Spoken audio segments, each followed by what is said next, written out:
خوش آمدید۔ آج ہم قرآن مجید کی ایک بہت ہی آپ کہہ لیں غور طلب آیت پر بات کریں گے، سورۃ البقرہ آیت نمبر 91۔ جی، اس میں اہل کتاب کا ایک موقف بیان ہوا ہے اور پھر قرآن کا اس پر تبصرہ۔ تو ہمارے پاس آیت ہے، ترجمہ ہے، تفسیر بھی ہے، کوشش کرتے ہیں کہ اس کے اہم پہلوؤں کو سمجھیں۔ ضرور۔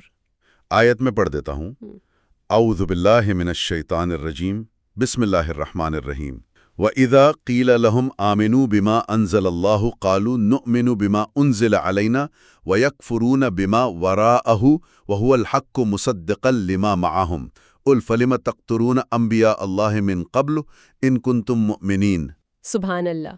ترجمہ کچھ یوں ہے، اور جب ان سے کہا جاتا ہے کہ جو کتاب خدا نے اب نازل فرمائی ہے اسے مانو، تو کہتے ہیں کہ جو کتاب ہم پر پہلے نازل ہوئی ہم تو بس اسی کو مانتے ہیں، جی، اور وہ اس کے سوا کسی اور کتاب کو نہیں مانتے، حالانکہ وہ یعنی قرآن سراسر سچی ہے اور جو ان کی آسمانی کتاب ہے اس کی تصدیق بھی کرتی ہے۔ بالکل۔ ان سے کہہ دو کہ اگر تم صاحب ایمان ہوتے تو اللہ کے پیغمبروں کو پہلے ہی کیوں قتل کیا کرتے؟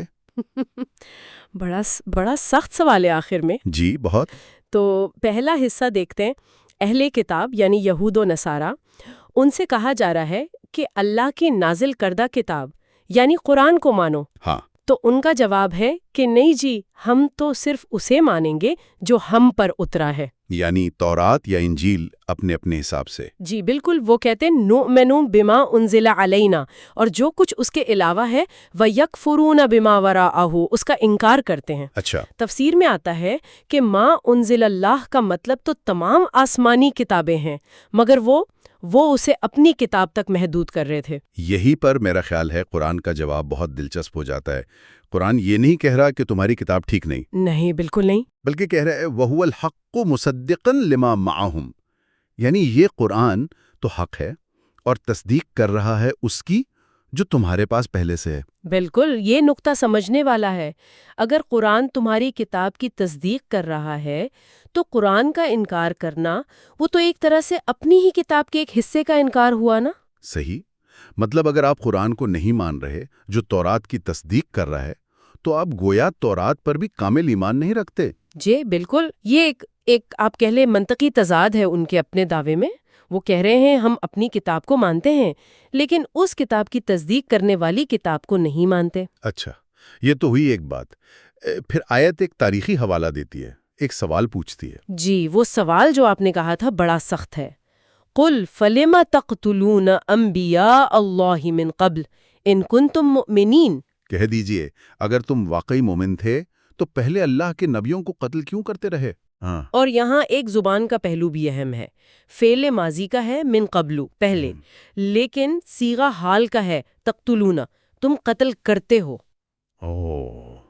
یہ میں نے نوٹ نہیں کیا تھا، یعنی کیوں قتل کیا کرتے تھے کہ بجائے کیوں قتل کرتے ہو؟ جی، تفسیر میں اس کی وضاحت یوں ملتی ہے کہ اگرچہ یہ قتل ان کے آباء و اجداد نے کیے تھے، لیکن چونکہ یہ نسل جو نبی کریم صلی اللہ علیہ وسلم کے زمانے میں تھی، وہ اپنے بڑوں کے ان کاموں پر راضی تھی، ان کی پیروی کر رہی تھی، بلکہ خود بھی وہ نبی کریم صلی اللہ علیہ وسلم کے قتل کی سازشیں کر رہی تھیں۔ اچھا، اس لیے قرآن نے اس فعل کو ان کی طرف منسوب کیا، حال کے صیغے میں، گویا وہ بھی اس جرم میں شریک ہیں۔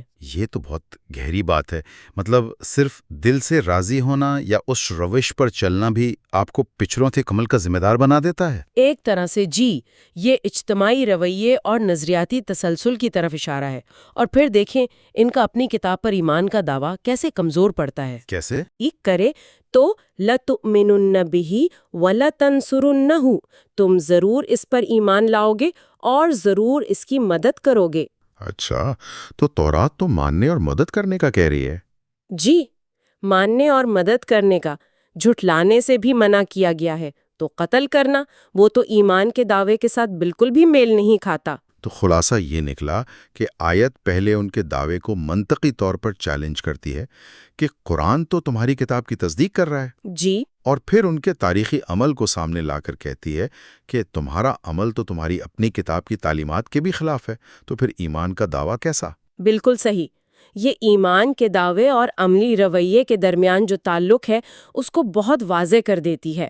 آج کی اس گفتگو سے یہ بات واقعی بہت نمایاں ہوئی کہ الہامی کتابوں میں ایک تسلسل ہے، بعد والی کتاب پچھلی کی تصدیق کرتی ہے۔ جی ہاں، اور اس تسلسل کو قبول کرنا ہی شاید پہلی کتاب پر حقیقی ایمان کی علامت ہو۔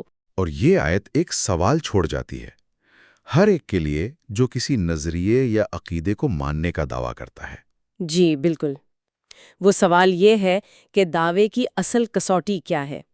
کیا صرف زبان سے کہہ دینا کافی ہے؟ یا پھر عمل، تاریخ سے وابستگی اور اصولوں کی پاسداری، یہ سب مل کر کسی دعوے کو سچا ثابت کرتے ہیں؟ بہت خوب، یہ واقعی